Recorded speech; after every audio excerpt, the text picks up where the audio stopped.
My dog was a monster, 120 pounds of black fur and teeth, and he was the only family I had. Then a little girl unlatched my gate and walked straight into his world, changing everything. The sound of my Harley was the only warning they ever got. It was a low, guttural rumble that shook windows and rattled teacups on shelves. When they heard it, they knew Grizz was home, and when they saw me, they knew Brutus wasn't far behind. He'd be sitting in the sidecar, 120 pounds of black-furred muscle and teeth, with eyes the color of old whiskey. His ears would be pinned back by the wind, and a low growl would be vibrating in his chest, a constant hum of distrust for the world. We were the neighborhood monsters.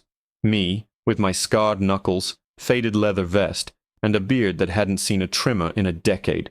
And him, my dog, who the local gossip swore was part wolf, part demon, and all malice. They weren't entirely wrong about his lineage. He was a Cane Corso mix, bred for guarding, and he looked the part. His head was the size of a cinder block, and when he bared his teeth it was like looking at a row of daggers. People would cross the street to avoid us. Mothers would snatch their toddlers' hands and pull them close, whispering, "Don't stare, honey." The mailman wouldn't even come up my walkway. He'd just toss packages toward the porch like he was skipping stones. I never corrected their assumptions. Their fear was a wall, and I'd spent most of my life building walls. It kept things simple. It kept people out. All I needed was my bike, the open road, and Brutus at my side. He was the only soul on this earth who understood the silence, who didn't need words. He'd just rest his massive head on my knee, and his deep, rumbling sigh would say everything that needed to be said. He was my shadow, my god, my only family. And yes, he was dangerous. To anyone who meant me harm, he was a living nightmare. But to me, he was just Brutus. The same pup who'd whimper in his sleep dreaming of chasing squirrels. The same dog who'd lick my face raw if I let him. The world saw a monster. I saw my boy. Then, the yellow house at the end of the block sold. A new family moved in. I watched them from my porch, Brutus lying silently at my feet, his gaze tracking every movement. A young couple, full of nervous energy, and their daughter. She couldn't have been more than 6 or 7. A tiny thing with 2 bright pink ribbons in her hair that bounced when she skipped. Her name, I'd later learn, was Lily. The first time they saw us up close, it was the usual routine. I was walking Brutus down the sidewalk, his heavy chain leash looped twice around my wrist. The mother saw us coming, her eyes widened in panic, and she physically scooped Lily up and spun around, pretending to be intensely interested in a rose bush. A classic maneuver. I smirked, but for the first time it felt a little sour. Lily, from her perch on her mother's hip, peeked over her shoulder. She wasn't looking at me. She was looking at Brutus, and her expression wasn't fear. It was curiosity. This became our new dance. Every day when I took Brutus for his walk, Lily would be somewhere outside. She'd stop whatever she was doing, riding her glittery tricycle, drawing on the pavement with chalk, and she'd just watch. Her parents would try to hustle her inside, but she'd plant her little sneakers and stare. She never got too close, always maintaining a parent-approved safe distance, but her eyes followed Brutus's every step. One blistering hot afternoon, I was on my porch, cleaning a piece of my bike. Brutus was sprawled out in the one patch of shade in my otherwise scorched earth front yard. Across the street, Lily was playing with a bright red rubber ball, her laughter like little bells in the oppressive silence of the neighborhood. Her father was watering the lawn, keeping a wary eye on my house. Then it happened. A wild throw. The red ball bounced high, hit the curb at a weird angle, and shot directly across the street. It rolled silently across my dead grass and came to a perfect stop less than a foot from Brutus's nose. Everything stopped. The world seemed to hold its breath. Lily's father dropped the hose, his face a mask of pure terror. Brutus, disturbed from his nap, lifted his massive head. He sniffed at the ball, his black lips curling back just enough to show a hint of white tooth. A low growl started deep in his chest, the sound of gravel in a cement mixer. He wasn't being aggressive. He was just confused by this strange red thing that had invaded his territory. But to Lily's father, it was the prelude to a bloodbath. "Lily, stay right there. Don't move," he yelled, his voice cracking with fear. I stood up slowly, wiping grease from my hands. I was about to call Brutus to end the standoff before it began. But Lily didn't listen to her father. She took a step off the curb. Then another. Her eyes were locked on my dog. Her dad was whispering her name, a desperate, horrified sound. "Lily, no, please, get back here." She ignored him. She walked right up to the edge of my property, to the low, rickety fence that was more of a suggestion than a barrier. Brutus watched her approach, his growl deepening. I tensed, ready to leap off the porch. But the little girl just stood there, her tiny hands gripping the top of the fence. She looked right at the 120-pound beast that sent grown men scurrying, and in a small, clear voice that cut through the tension, she said something that no one had ever said to him before. "You're a good boy, aren't you?" Then, before I or her terrified father could react, she reached over and unlatched the rusty gate. It swung inward with a long, drawn-out creak, and she stepped into my yard. My heart hammered against my ribs, a frantic drumbeat of pure adrenaline. Every instinct I had, honed by years of bar fights and bad road, screamed at me to move, to snatch the girl, to pull my dog back, to do something. But I was frozen. My feet felt like they were bolted to the porch floorboards. Across the street, Lily's father was a statue of horror, his mouth open but no sound coming out. The world had shrunk to the space of my dead lawn, occupied by a tiny girl in a sundress and a dog built for war. Brutus's growl was still there, a constant threatening vibration that you could feel in your teeth. But it hadn't escalated. His posture wasn't aggressive, it was rigid, confused. This tiny human had breached his defenses without a challenge, and he didn't know what to make of it. Lily took another slow, deliberate step forward, her sneakers scuffing in the dirt. Her eyes, wide and brown and full of a terrifying innocence, never left Brutus's face. Then she did something that made the air rush from my lungs. She knelt. She made herself smaller, more vulnerable, dropping down to his level on the patchy grass. She was so close now she could have touched him. "You're just a big teddy bear, aren't you?" she whispered. And just like that, the growling stopped. It didn't taper off, it just ceased, cut off as if by a switch. Brutus's ears, which had been flattened against his skull, twitched. They relaxed. He lowered his massive head, his whiskey-colored eyes blinking slowly. He watched as she reached out a small, hesitant hand, its pink-painted nails a stark contrast to his dark, coarse fur. Her father finally made a noise, a choked, strangled gasp. I started to say her name, to warn her off, but the words caught in my throat. I was witnessing something impossible, and I couldn't bring myself to break the spell. Brutus leaned forward. His wet black nose gently nudged her palm. He sniffed her fingers, his breath ghosting over her skin. And then his huge pink tongue swept out and gave her hand a single, sloppy lick from her wrist to her fingertips. Lily didn't flinch. She giggled. A pure, delighted sound that echoed in the tense silence of my yard. It was a sound of pure joy, and it felt so alien in that space, so out of place, it was almost shocking. She used her other hand to pat the top of his colossal head. "See?" she said softly. "Good boy." Brutus leaned into her touch, a deep sigh shuddering through his body as he closed his eyes for a moment. The standoff was over. The world came rushing back in. Lily's father sagged against his fence post, his face pale. I finally let out a breath I didn't realize I'd been holding. That was the day the wall came down. It didn't happen all at once, but that was the first brick to fall. It became a new routine. Every afternoon around 4, my rusty gate would creak open, and Lily would pad across the lawn to sit with Brutus in the shade.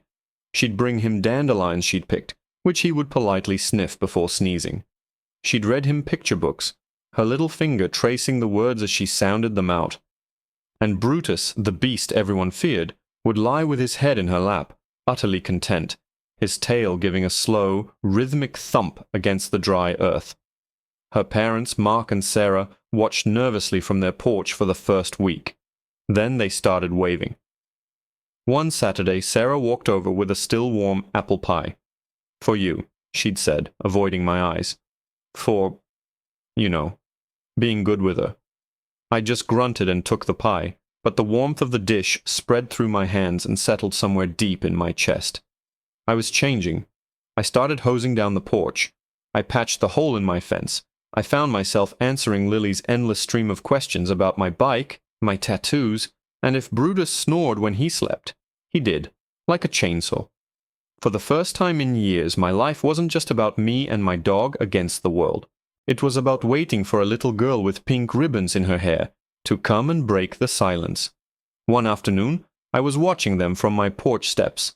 Lily was trying to get Brutus to play fetch with a squeaky toy shaped like a pig. He wasn't interested in chasing it, but he would gently take it from her hand whenever she brought it back to him. I was smiling, a real smile. That's when I felt the eyes on me.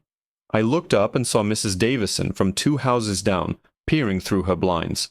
Her face was a knot of sour disapproval. She had her phone up, and the angle was unmistakable. She was filming. A cold, familiar anger began to coil in my stomach, but it was mixed with something new. Fear. The next day, Lily didn't come over. 4 o'clock came and went. Then 4:30.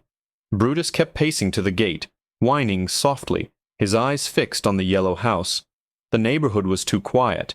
The cheerful bubble we'd been living in had been punctured, and the old silence, the one filled with suspicion and mistrust, was seeping back in. My gut clenched. Something was wrong. I was standing on my porch deciding whether to go over there, when I saw it. It was a vehicle I knew all too well, one that only ever meant trouble. A white van, crawling down the street. It stopped directly in front of my house, and emblazoned on the side in bold blue letters that seemed to scream at me were the words, "City Animal Control." My blood ran cold. The sight of that van was like a punch to the gut. I'd seen them before, carting off strays or dogs whose owners had died. They were the harbingers of heartbreak. Brutus, sensing the change in me, moved to stand at my side, a low rumble starting in his chest. His hackles were raised, and his body was a rigid line of defiance. He knew a threat when he saw one. 2 officers got out, a man with a weary, practiced neutrality, and a younger woman whose face was tight with apprehension. They didn't look at Brutus. They looked at me. The man held a clipboard like a shield. "Are you the owner of this animal?" he asked, his voice flat and official. "His name is Brutus," I snarled, my hand instinctively dropping to rest on my dog's back. "And yeah, he's mine." "We've received a complaint," he continued, glancing at the paper. "An anonymous tip. Said you have a vicious and unregistered animal here, that it's a danger to the neighborhood, specifically to the children." The words hit me harder than any fist. A danger to children. My eyes shot to the yellow house across the street. The curtains were drawn. No sign of Lily. Mrs. Davison's face flashed in my mind, her phone held up like a weapon. The anonymous tip. It was all so clear. "That's a lie," I said, my voice low and dangerous. "He wouldn't hurt a soul unless they were trying to hurt me." "Sir, the report says the dog was seen with a young girl. We have video evidence. We have to take this seriously. We need to see his registration and vaccination records. And we're going to have to impound him for a 10-day observation period." Impound him. Take him. Lock him in a cage. The fury that rose in me was a white-hot wave, threatening to swallow me whole. I wanted to rage, to fight, to let Brutus off his leash and show them exactly what a danger looked like. But I saw the catchpole in the younger officer's hand. I saw the tranquilizer gun on her hip. This wasn't a fight I could win with fists. This was a fight I was already losing. "You're not taking my dog," I said, the words coming out as a hoarse whisper. Suddenly, a screen door slammed open across the street. "What's going on here?" It was Mark, Lily's dad. He came striding across his lawn, his face a mixture of confusion and anger. Sarah was right behind him, holding a crying Lily by the hand. "Mark, stay out of this," I said, but he ignored me. He walked right up to the animal control officer. "Why are you here? Are you bothering him?" he asked, gesturing to me. "Sir, we've had a report about a dangerous animal," the officer said calmly. Mark scoffed, a short, sharp sound of disbelief. "A dangerous animal? You mean Brutus?" He turned and pointed directly at my dog. "That dog? The one my daughter spends every single afternoon reading stories to. The one who lets her decorate his head with dandelions? That's the dangerous animal you're talking about. Lily, her face red and blotchy with tears, pulled her hand free from her mother's. She ran past everyone, past the officers, past her shocked father, and she didn't stop until she had her arms wrapped around Brutus's thick neck, burying her tear-streaked face in his fur. "Don't take him," she wailed. "He's my best friend." Brutus, who should have been a growling, snapping mess in the face of this chaos, simply turned his great head and started licking her tears away. He whined softly, a sound of pure comfort. The two officers stared, utterly dumbfounded. This was not the scene of a vicious dog terrorizing a child. This was something else entirely. The female officer slowly lowered the catchpole.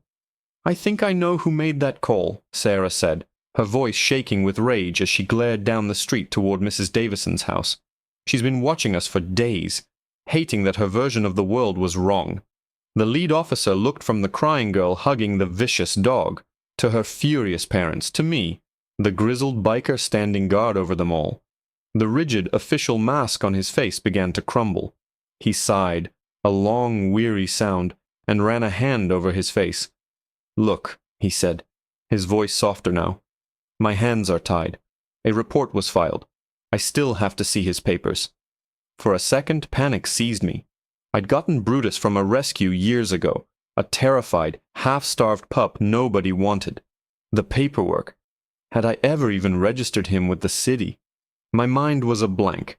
Then I remembered a dusty folder in the back of a file cabinet. I went inside, my hands shaking as I tore through old bills and bike manuals. And there it was, his adoption papers, his full vaccination history, even the city registration from 3 years ago that I'd forgotten I'd even paid for. I walked back outside and handed the folder to the officer. He flipped through it, his expression unreadable. He looked at the registration, then at Brutus, then at the little girl who still refused to let him go. He handed the folder back to me. "Everything seems to be in order," he said, his voice carefully neutral. He turned to his partner. "Let's go." And just like that, they got back in the van and drove away. The silence they left behind was different. It wasn't empty or hostile. It was filled with a sense of shared victory. Mark clapped me on the shoulder, a gesture that would have been unthinkable a month ago. Sarah was smiling through her tears. And Lily, she finally let go of Brutus and looked up at me, her brown eyes shining. "I told you he was a good boy," she said, as if it were the simplest truth in the world. I knelt down, just as she had done on that first day. I looked from her bright, trusting face to my dog, who was now nudging her hand, begging for a scratch behind the ears. The walls I had built so carefully around my heart hadn't just been breached. They'd been completely demolished by a 6-year-old girl and her unshakable faith in the goodness of a monster. I reached out and ruffled her hair, my rough, calloused hand gentle against her curls. For the first time in a long, long time, I felt like I was home.